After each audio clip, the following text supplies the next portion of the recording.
There's someone in this movie that I think audiences are going to fall in love with, and that is Morris, of course, I hope who is just the cutest. he is. I was kind of wondering how many different iterations of Morris were there, and how did you get to what you landed on? We worked very closely with our VFX supervisor, Chris Townsend, who was,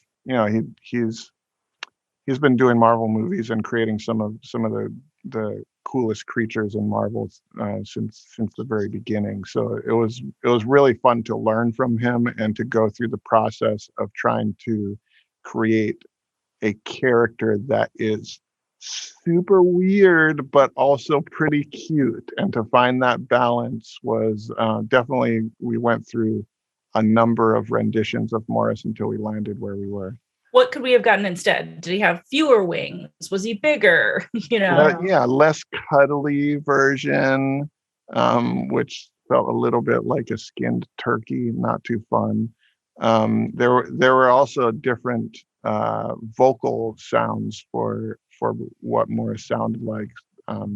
Some sounded a little too bowely, or some sounded a little too much like a pig. Anyway, it was a balance. We're constantly trying things until all of us went, "Oh, I love him now." And it works. On that note, I was wondering sort of how the decision was made to bring Morris's pal, Ben Kingsley, back. People love Iron Man 3, people don't love Iron Man 3, everyone has opinions about everything. Yeah.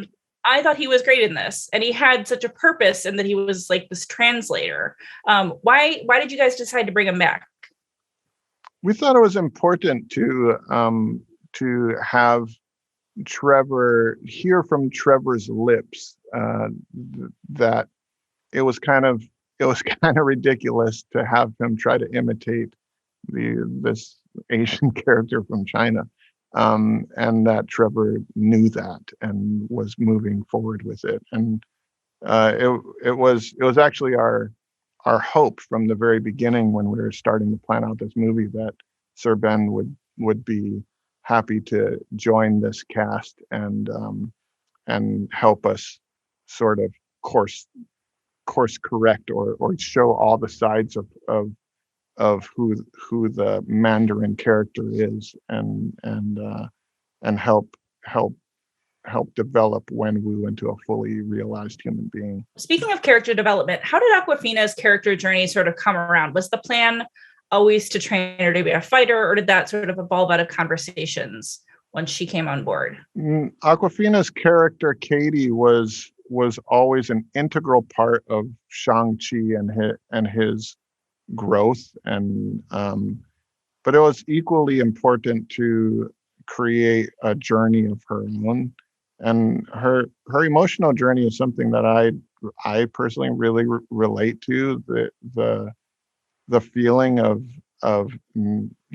not wanting to try things that are too risky, that out of fear of failure, I'd rather not try it and be okay than to try and fail. And there's, even in the course of deciding to do a big movie like this, there's a lot of fear of failure. And I have found repeatedly that when I choose to do the things that scare me, regardless of the outcome, I think I grow much more as a person. And watching Katie go through that personal journey was very moving for me. Settle debate that my husband and I are having. I said that I feel like there could be some romantic undertones there, because she sees him without a shirt. She's like, whoa. And he's like, no, they're just friends. I'm not sure I want to settle that debate. I think that's a great debate for people to have. Okay, so we'll see in Shang-Chi 2 what happens, I guess. Yeah, we'll see. I think regardless of, like, I think a lot of us have relationships like this, where it's typically platonic, but there's also like a reason that two people are attracted to each other, even as friends, why they click as friends and why they care deeply about each other. And that care and love that Shang-Chi and Katie have for each other is very real, regardless of whether it is romantic or not. I think the intimacy is very deep. So my last question is, around the office, we've been batting this around, people that have seen the movie.